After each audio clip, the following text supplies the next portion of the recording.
Watch Ake on Reeby television this and every Saturday at 4:30 p.m. Ake noni ule ubali. Yo be abarabi ke na mi fe wo manje mena dromo na Ake take bono ule eche benke ne ba se wo Abese ni am ni jila Abese ni am take bono da na ule Ake ni bi ni ekole onu je bure choyi okuko yo safo yi alo ya ojamo ko ni onu sisi keji dromo na Ake eche benke bu Ake ha bo egbe ni ogbola mi ke cho ga dangbe fe na mi no sisi dugba de nche mena dromo na wo chike benke wo check me ye Abese mi wo ni kwade sha wonu emi mani wo chene che egbe ke emrincho ye Abese mi si jele pe wo yo bere se ke e crash alo ke e crash bi ti be tashi mo twa ne ni mo bode manye juro ani na anye te we ku gan na fe yo ten mo fe we so gba yes family ni no ha wo gbe ka gbe ne omrincho ye Abese mi yo ngbe ji Odin Tanso ni ANYETEI ANOKWALE NSRO ni jikenkremo. Meji Abese JAASE che. Yo ba woni eche egbe eni ANOKWALE ni Abese fe JAASE che. Agbe sani wo bete wo ni bia mi ko ni agbe wona he ni gbe ni sajin ko me kamo kuna aja floto to gba ni yes ba mi kenkle yomo papa wo jije epo. Me ena ko me he eni lewu ni me ko jama echo am join mo le ye Abese e shikenkele na be ne meji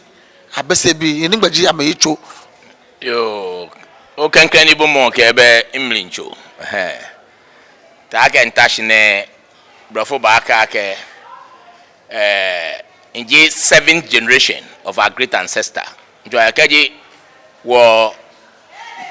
na council ai ke wo hwehwe ni babo ade ni wo fela me kaja kane you know ne ho be 50 years meji pawo no 7th generation yojimi ya Abese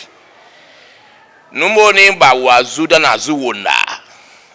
ni ngmene wona Abese ne egbaji ni nai ashiama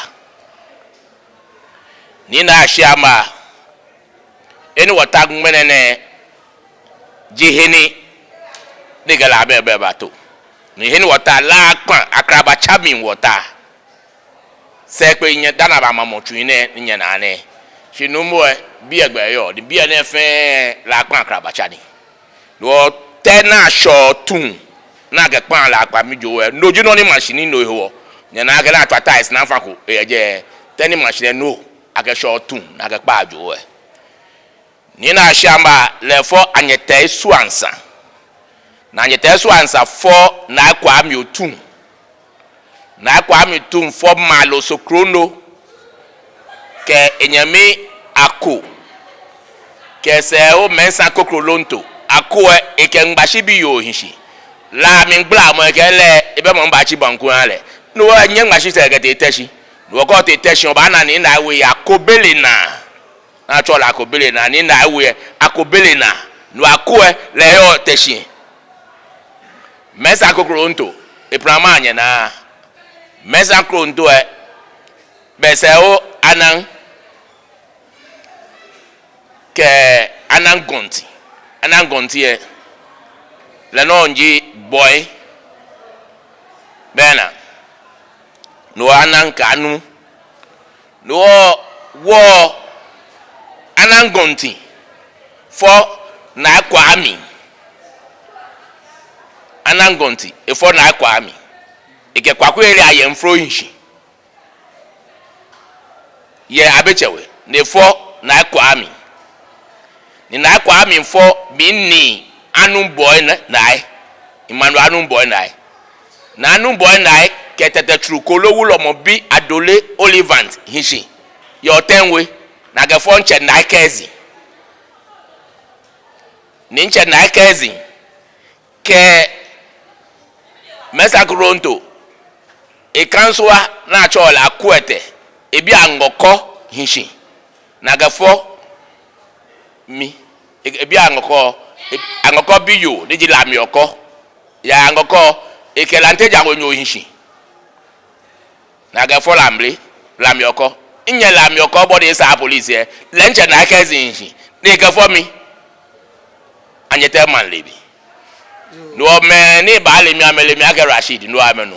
na ko age so no nyoje npene la na so chemefa EFI o npene no na kai simbo we wo dilame mo fe mo ni nye chombo a great ancestor be mo afu atoni e ba shi mano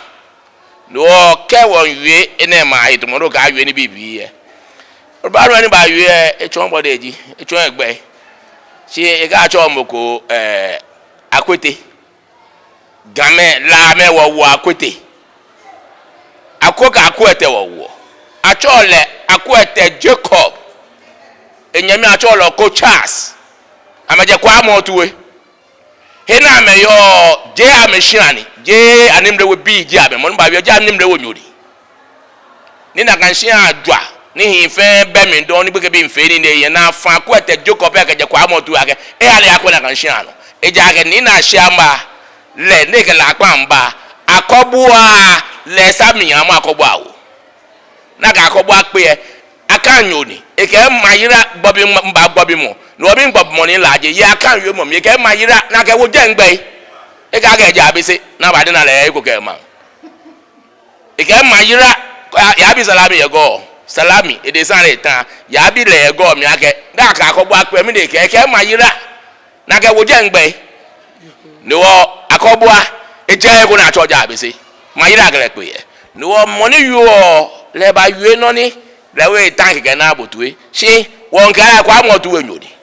ataje manhwe efe no na ye na ani mlewe kwa motu ebi ya ke ni na shama ebi anyele mpa akobua ga nshi na ebo mfomo na aka kan nyodi enye wegbe ebi ye no gbe na anyele ba wodoji na ye noji na ye na wo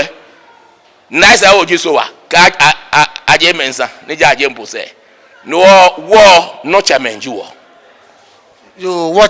wache gbelami ni echo bro for family tree bone shikamo yo kwashi gbele twa na e shebe kwa fafu woni kasemo jine no wakasi yo gbele twa na she bi no de meji Abese bi ne gba meje dana ba to la ne me kamemba am de chamemba hello ba na kamemba taka bone me ko me wie nye no ra don abemekwe na acho ame Abese bi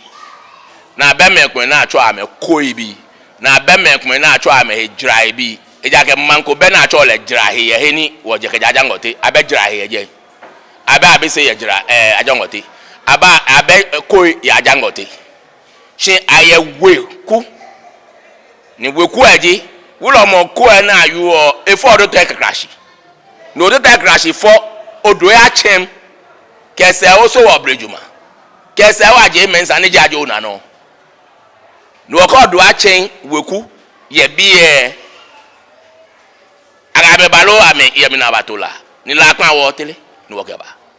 shine ba gbe na gaga gbe mo ale na gba ja don no anu nwa wo de gaje wo no keji won kase ni e wona wo le ake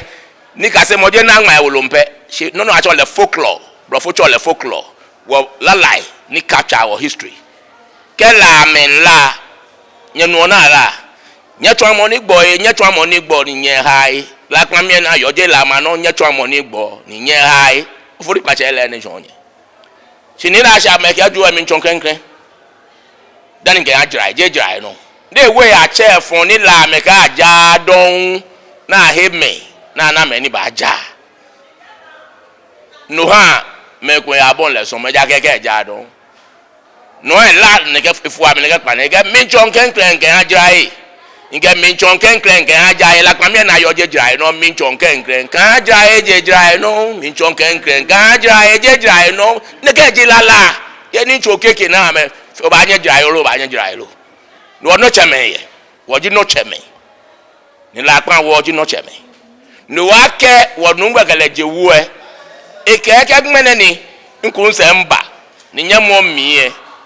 ni no history na agma no ala ya mra ko apami ma ba cha bo afo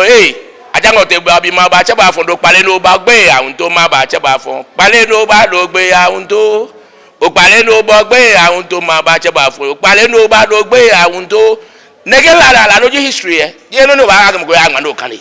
she what history is captured in folklore no na che la fo dani me ko me bon so mo na ma me che le onu go ye no no che menji wo no aka jaga jo ehye bi ye no wo wonjo woje ehye wode wojo ko manje wonjo wojo woje ehye wode wojo ko manje wonjo wojo woje ehye woje no che me wo ni no kaji ayu abese here to mari no salami ke no salami e ba fi nche ona ni e ja mesa kronto for naitu ni naitu wo jama yomo bi akron bi jama ho na he ige ha no ha wo eche somebody you akron de be ko egbe no mo salami e kwa mo tu wenyori je ko enyori ma wo che 5 years ba mi tamani ntoye ni yue ye wo kai won kase ni akeka mele ba kase fake alu e mele cholo afa family yo chon wo ba fa ko ni wo yue mo ya na faith wo ni kase mo je to mo ni to mo wo ba gbe si ni agbe mo ko wu no ni je no yes ba mi abese bi ake wo ya akuchi ake abese ma ka meba salami ke abese me 1869 aka meba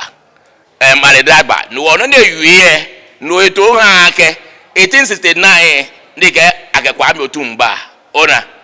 maybe ate kata mansota 1826 no ka malo sokrondo te kata mansota 1826 ni na kwa mi otumbi nje malo sokrondo eventually be ne echesha ko la kra je ba ku mala ta njo me akonta bu be na ka history emi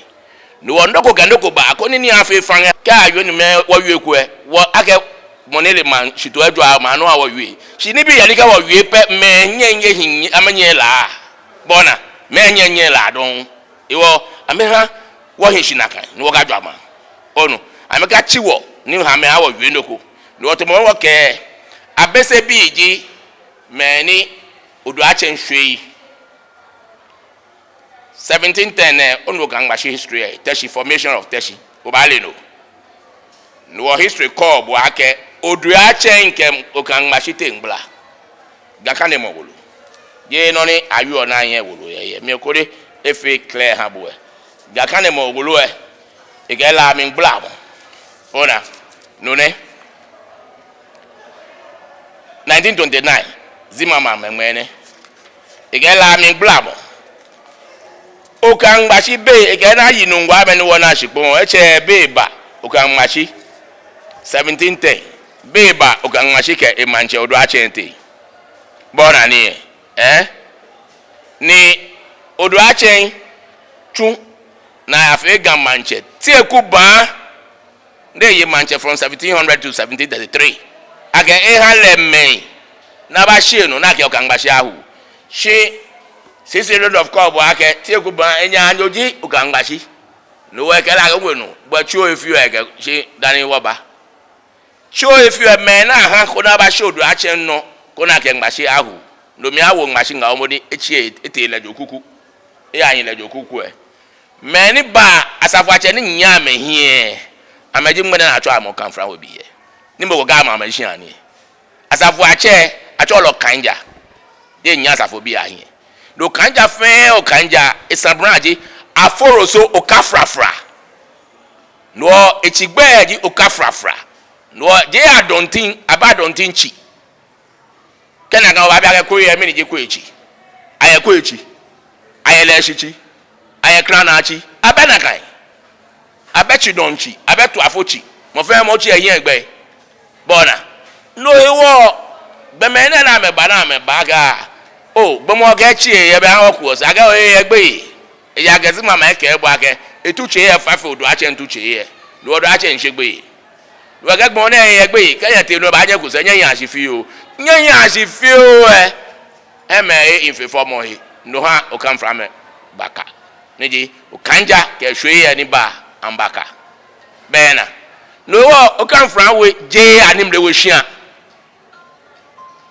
ukan fra we je animle wo hia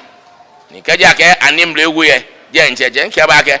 ni na sha ma biyo akobu aka nshi no anyele wo nai to ma anyete wo nai ka yo ne wo nai do jigba na me wo nai no ama kam me ni ke mo ko wa ke mo ko na cho la animle cho la yitie gbomo na ba ni na le ne hye wo mo ne agbobi e ke fo legba na ewo jama jo do yi bodo tai ne olegba ro ba wo go fo no akobu alegba na ba wo na hye bi ye ne ba bo nai ke ni bi wo ne hye nu ne hetu ncho me aga ye nga ike agege chon me agbe aba agbele papa akobua enye la amanye ke ba nshohi ya kwesi si Randolph money nye la amanye mde ha ba liake nshohi nu ye bi ye sisi Randolph ko bo ake bobi losoa akobua ke jamayira wa wa jangote eta bobi losoa ankama ke woje ajangote ke ba lego ni bobi losoa ke woje lego ke ba dokuko na peshina ora ni ni wakaja akobu anye la ma anye ke ba shensho na mi no onu wakanu gwa ma no na ka afo ni ni na mo akobu awo saami belo mi nguna glete shamuso wa bobi lo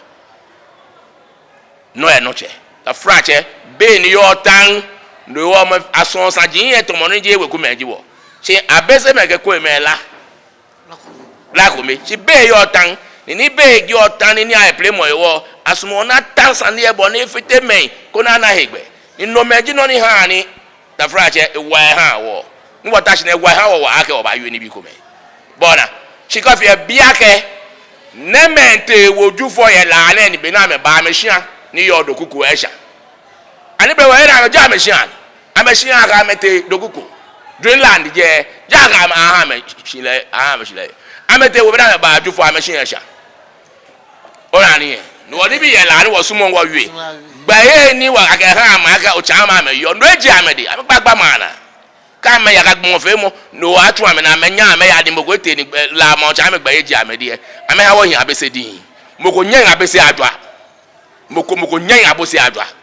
yo wani ni anakwale yulado na ke ni anakwale crop nse wani ka obaje be na woji mo dule yin ta obo ni mo ko kem yese ake kasio ni wa de nche lele woji pejule yin shini mo akere wa ya bese mi yin shian kula yin alo shian enye fi abese wo ya shian nyoma ke numo ni fi abese ni fa agbene shian fe ake na kutuwa shian pote ni ji obu ade shian na bato terenji obu ade shian yo abese mi yin aya shian enumo na ga ma shian ama meji shikolon shian shian yo agbene we ya oyo mo mi yin ochi wo do ache ka bese taremi and apese ke do ache ke quick bomi ka na kwe ka bese amesh na pote wa ke moke enyamilo nche kaji to ni no bi ne to wori aka ebu e ko kan ni oni jogba oba na ake 1938 be na yo mansane ko eja se cha chola brado ako na bi akwa sonche ati akwa sonche ala koko abila ke mini ji chakpa ni yo ko emeke ele mo ni baje na pe ja brado ako na mo brado ako awade ka na abila ka brado ako mini chakpa yo ko e ka eke they are full blood brothers ndi be nyeme ni ni ai play mo ewo ameye pa ai la bejelo no am play ni ai ni ko lo ai 83 nyeme no be wa che egbula be ke ko ke abese je afasin nyeme tutu ji ame ma be shi nyeme ko yo manche ko ba la ma ne mi o me gbe potalulu mo pote abese bi le yo ke ba la ne mi ke o nyeme te ni mi yo pa ni nse o ji so wo brejuma dodo achengbo ni sanato so wo brejuma na gele play mega o da bi eje pa no ato ajona no na to ojo na emi fun na ehia eja ajona no ma go hia we ehia ni ja kono we ha ajona no ne ga yelu mo nete agbai ni ahinjeme cho agbahewe no agbawe bi ama meshi wo no agbawe bi wonye men so wa brejuma hwe eje agbawe bi yela no agbawe bi no agbawe bi ayo ko eja ase emiye bona eja nyeme ji wo no ewo kaja ga nyeme ke wo che agboshini ode de graduation ni ya o no do achen yi ko do achen yi no do achen epo enoji upe wo akọ ya ga ni bi agbe ogbon agaja awo he wo bi egbe kenken na ga cho kucho na eji upe owo akọ na ka cho bi je abese ele efe no ba na ni chen ya acho je abese ole aga abese ko yela na ko odo abese ko bebe yo be pa ko no ni inu ni aka ga abese wole aga se be abese ye ni akwaje abenase je abese tenche anshi no go e tenashi no cho le tenashi ole aga tenche ashishi ni no je abese ni ena ko shi yo acho je nkubi ase ena ko shi yo acho je nkubi ase bona ni no wo ye kubi ase ye late ona ni wo ye kube krom ye tamake ashamanse ni nami bona ni no wo ni bi baba o ye ni kaje o kan ni e ba fi gba na gbabo efa bona ni se fe ni tenche yo ja cho je ntanshi ni tanshi e ga me ba chele tanshi fa de be da ma chele den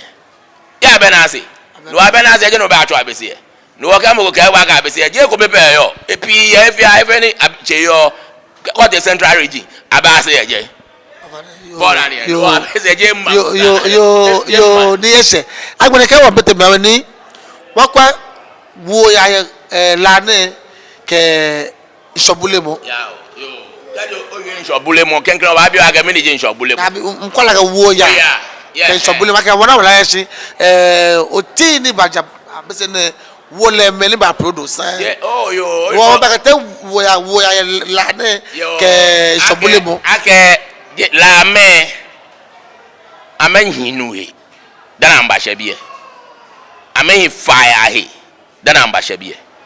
no ke awela lo he ni cho me ake la melenga na ga molu ona sina menye ko mi kama ayi afie amba abule nso no ga ba sha jangote ni na sha mata la pa no keji afi kusun sesi ake ni bi afa ka bu okomi na chole la peleko na chole na gesese abu mi ajangote ni ami mwena ga ni na sha ma yo lumo na kan be ami mwena wo sha na wo gba kan na kan shipon 48 acres ye ajangote go ite manche okoti hwe ni yo ahima konwe ame wo keja keteshi ngbashibi ame wo keja na kan shipon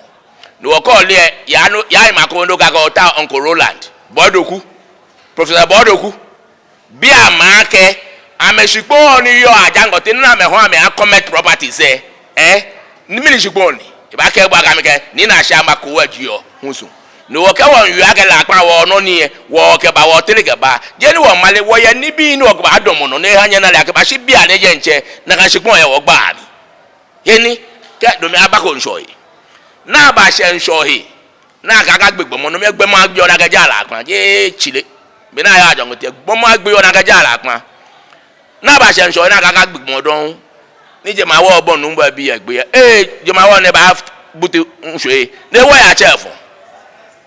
ne ku ese ba ne ke fetu egbla mo anya ga she da fi na ba ja me be e na ache me afun aya te ko na kan lo ni oje na anwe ku ke ba no wa ke aba chenso na ya wo e ke onye abafun ayiwe bona ole ayiwe ya abafun ya kwa me sambo de no yo beta obedi wo to yo ye lo mi lo ka ye foto ti ni me to ye se to ti ebo ani aka je ma wo ino ni asho na ka pra ni o fe mo na ba tu na ka je mo obutu ye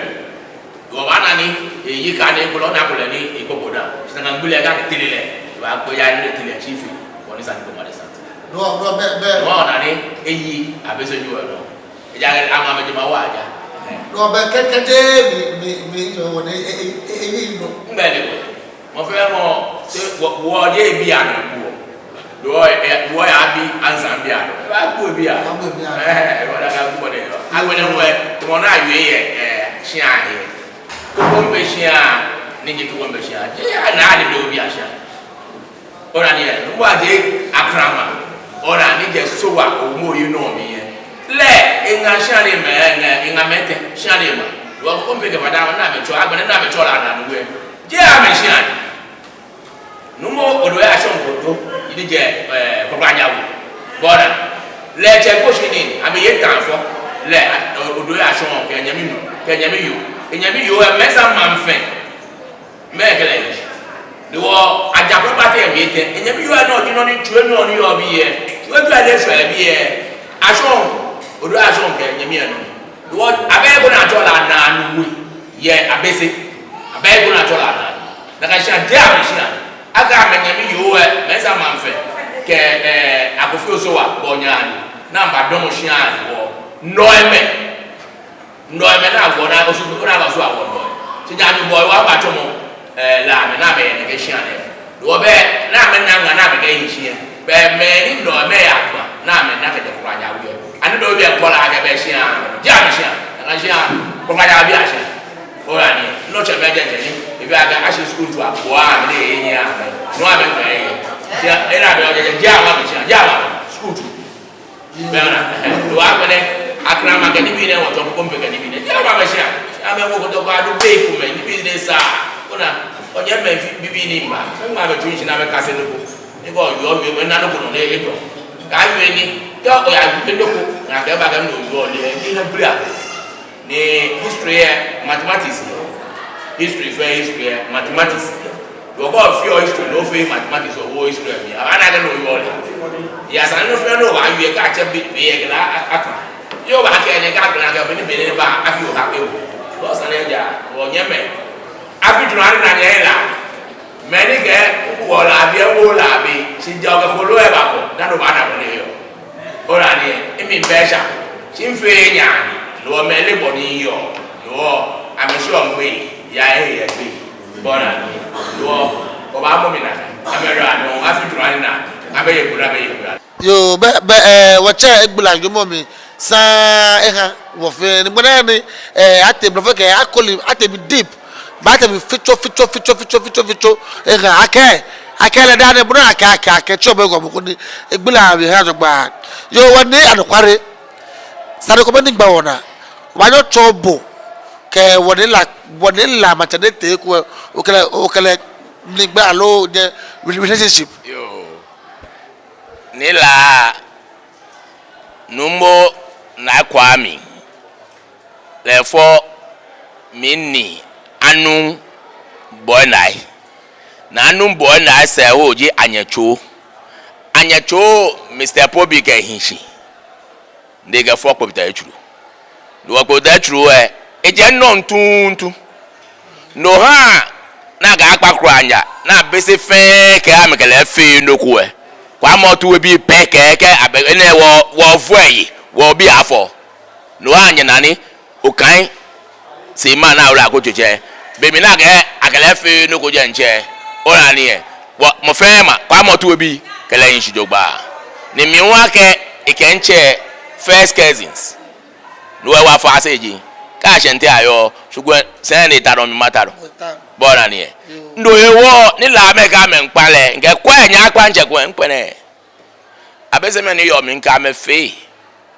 inana do ya mi ta ke kwa yo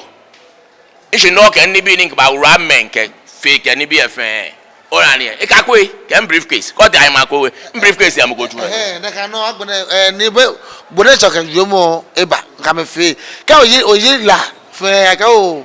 acho mo Rashid say stand jo ran la jo ira to do la bala Rashid ne ka mi no yo ka we ne ka yo mo ne poten age bo ka ba ni sande e people ne ora don ta frache man fe ma to woni aje Yesu aha Juda bi na ke amena me Messiah e ba pon ame man fe man ajilo hero ko aha do sha fe sha mi ame wa je ame hero ko aha bona no hewo akeni bi no ni ola ke ala ajo iya assemblyman da ni iya assemblyman ka ke na fe no fe nko ba gbena because me small man small jalesani ko ya wa yen sure na ni mobo ma fe o don sa ma fe o bona do on twi gwawa ye ni bi aya kenke ye ni shi wale ye ni bi ai ka ke na fe ka fe no ka ba ye intensely ona ni no ewo ake na kan shehi ni aga akpala manche ni nke nkobeto npene abese me baba o ya fi kuche enu mo fe ne hwese nke npene ni bu obrahin bibia na ni ha megbeke bia yin gbe no amele njigbe yeshemo no ga fagbo datru yin no mega ba ko ya mewo ye ngmane no na me tumo ganya jani mo ko ba ko edwa ni ga hu na kanta ni la meche la jon aga bona menta manche na mepa mi gbeke akowa ne mfite njeno ko ya meda npene ni ameni fe mu abado no ha mamu efe maji enumo fe amena minado kuche enumo fe abongbele enwoma na afikala bona ntobe awu pada yemi agebe ngbo jaga amakpala manche ni npene bona no wo he fa morning nke fa la manche here na kan obli nke fa njapade here no ga mi fe no gwaje ni mi fe no ko chon lo nsu eyin mi e chon mo mi money kan be aye sane ni nse yesu aga no ni fe oje jale ni mo fe mo keji o ye sane ko no ko ashimi ke shimi ko na ya na aye sane no ko age o ba ye be lo bona no to mo do ke ni bi e ko me no le ni me ele amele di bibi na ke na deka ya le money nji ora ni no on science ne ke be na ewo efi amaga ye krekre nbi oni bi na ayu nle ni bi chonfende ona ekoji na aga ato shipi ekwe ni nge o na awolo oba o kenya to shipi ba fe na agba aga pene na agba ya ife mo stop no ya aga mba na miminje frimpon obi ba na miminje abena miminje amba aga emba fiti ameni chije emba fiti ameni nge aye jale sande no ke 1952 anam poshu ikometo asama la fe ni aye ye kintakewe na aka aga shipi abese ba yo ni na shama shoye ba yo ora ni no mo te o sine ko aga to la shipi ni makole lo ga mo fe mo awo jeje nkobeto shi ape nge me ba gbe na lo na ma ja chi na lo ya tumbo no amemi mfu lo amena emi nse lo ga je onye ma mi mo ni begbe ache egbe si mo ni yo egbe mo ni begbe ache egbe ko fe ko alebu te ba fe te bo ba cho egbe bo cho egbe yo woni wo be wo ma wo na gbe wi mo no si mo we wo je wo pete ko ni ke ese ba se afinike aja ni ji afrimi anu ba jo wo ni le fi ya afrimi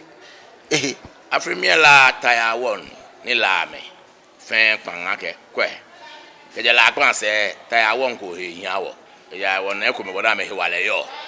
no wa ke taya wo anyoji no ni me ke ba ake a pension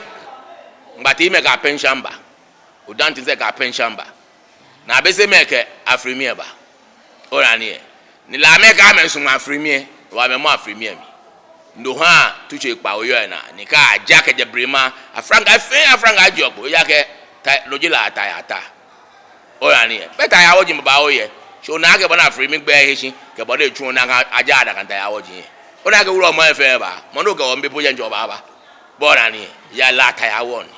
a pension la me ka me mo mi no ni mi na ja ma afrimi no afrimi le la ta ya won wulu yela la taya won ni o te bole ten ni e ba je abese ni woji efe bi agba to mo bi ninu acho bi ope owu akọ je ma woji ye chi mo na gbe ogbeme na keja kucho do mi agba to o to te crash shuye na ba kucho na ba to face era na ninu ye na akọ ike ni bi na echo mo plan na achiche ni ba cho mo shi ai bona yo ni o ba na e ko ni pon yo na ga yin shi e bi le ke pon yo bi we ke cho npo bi we ko ti agbawe hun pon yo bi we ke cho npo bi agbawe po bi we yo what cha o la do yes ba mi abese awo odwe abese wonu ashirifi abese wonu ajele abese megbe pote ni ka o che na ka manage abese be no che na efe apa mangome ayin mi ke ote ko e ba wo frimpon ba wo buatin ole ara wo buatin ye ko bo che ni ne ole o ti asuma nwe numbo so wa buatin na ba pa manche mbi nkele ke odo okpoti amameji himeji ni nke bo ya ko eri nke amefan ni wo ga pa no awo buatin ye asuma nwe no wo gaji acha ashifi na efe bo aga be je mpa acho ne o na na ga ahima ko me ahima ba ko no fanta yo money bora ni ni kwa mele akwa manche ba yiwo wojagojo na gbe me 1000 yela ona ni na from eche ni colonial government ba pafai na pay shiga no yo na ge ha na ge fo kaje akwamu no abo akodo wo ninya na akodo je wo gbe ni akodo akwamu bi agbe ni yo na ge ha as no go na ge pata wo ga akwamu be no awo akodo ona ni no ni bi baba o yela ni ke me nwa metu nhie aba twa ame na mbale ke ni ke be ni isa na bi o ne nye menyo na be pen kura ni ke ba mi kwe ni wota shi ne sane la ahin JAASE komi kwe ka Abese ye sana ahin JAASE komi no e ko e ko ka wo JAASE che Abese ni e manche egbo de hin kan ka to e ko le ba to na kanji bo ni sane la ahin shi ni la ajo yo woni anakwale NSRO wo yula do wa ke gbene o he wo egbe ni wo ba o ko esi ni wo ke mo e ba na sane gba ni ba yawo o na gbe wi mo ese gbene ake ayafi do mo na gbelegbe ko na ayafi e o ma se bi fe ni yo fe ma me se ni ku e aye ba ma na mi afi ni ha na gbe wi mo ke jo mo ina gbe wi mo ke ji ake ni bi na wi ye le baba wo e komenji wo shin ajo kan fra we je animle obi a shan ajo kan fra we je a me shan ajo okunkan we e gbe me na ba gbe na ke ja ameje ma won ye gan ni mo gbele ame ni aba na ga ba gbele mo na ke ja na ejofo ye e ba abeona kwa de we bi akrowa ye wo shin ane ama ba to na ka ba shin ane no lanteja obi e lante me no na bi aba wo ya un na me yin fa fe wo no ha hwe ame na ha me ego amba shin aye wo de onu no ake no am nye je lanteja wo ye eja ko le to omo e ko pe o bora ni wo na mba ye wo shin ana me fo o ga ye ko me hishi ora de age for mi no oje no na anim de obi yo ja me shan aji okunkan we wo shan abato agbene nwa me wi adontin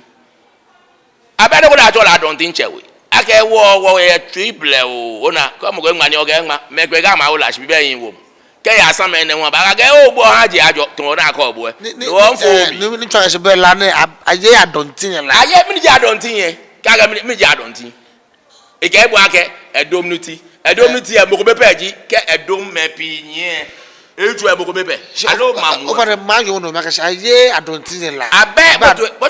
aye adontin mamu Abese mu efe ni nyota yen the vanguard trooper the individual ya adontin lo je adontin yen je mo ko me no abanya gaga adontin asafu achejibo no jo me aka yen adontin chi no je Abese ye adontin asafu acheji o so ye o chi ye egbe no come fra we be a chi egbe eji o ka fra no mi aja na no come fra wolo ya cause mo we ma bo reference ba ko ogbula adontin ye mi no adontin je shia no mo wa ga adontin che ko ga adontin che mi money imbi you aga shi na ga fo nye be mi ma ga adontin na ma we ji wo bora be mi ma ga adontin na ma we ke ngba na ga ba yi no abele na kan onu adontin ye mo fe masabache be fe ni yo mi adontin asabache me ji ade shi mo fe mo chi ye gbe ora ni me fa mo chi ye gbe no wa gbene to mo bono wi na ga animle sha chola iteje anyetei ni gene no me fe ke mo animle eno da ga shene olegbe no ba wo no bo ayite ba acho anyetei ke ko agbono ga la apon si la apon bi egbe pe yo no ga la apon la den pe yo no mo ke la apon bi ene yo wo je ni aye ke si la apon wo te ine yo na ke je na ke ba bi e wo te ona ko ti agbadura fo ane o ba na anyetei we je la apon yo o ba na kowe anyetei we ona no wala apon ja keje koro ja keje osabu ja keje je bi aba na ye mene otutu ni mama njadu musu otutu atole musu otutu kayo nye pleke ni egabile egbo ja fi okusu nkan kre na kre akose megbe ba meke atole cha kresha menja ambaje ko chine makwa me amebo chine mi na ambaja eko makwa me ona ta frache kwe no ya noche 1974 ameshia wo meje 1974 ameshia gwomba ameshia ani mle wo shami so wa wo mo ye won yo wo ba machine am agofio so wa ba ye onupa nye twa ayire gbewo le ke lashwe bondo tu enu ya machine me fita na afi ama bi numu apokrifa ke numu lase ana nomi o chamani so animrewe onupa ni yo onupa nomi o chamani ye na animrewe ona bondo tu ba machine am me need verse ego ni wakala afu na akpene mi afi na agbojo tu me fita na afi gbojo tu yo ana me shi ani be gbojo tu ni anokwale nsuro yes fam to me wole won kase ni a cho ni bi no kase ni waka woni kase ko ni mo mama na agbe woni enga na agbe ma ke ake je o ke sha ke yo me ke odu mo de gba o yepe no to ro gbla mi yen ni je fa na ko so be ke wonu alo cho ibe ri si yen o de ba se wonu ko mo gbla mi lo cho je mo ke bo ni yo la ngbe woni anokwale nsuro egbla adontin ni enga wa ke sha do je mo ko be nicho shi Abese fe adontin won gbile e ko ni ke ni mo asumo ni jere mi fite o wa nu wo ye ko o ke wo ma je fe je de ma je cha do ma je julo abra wo fe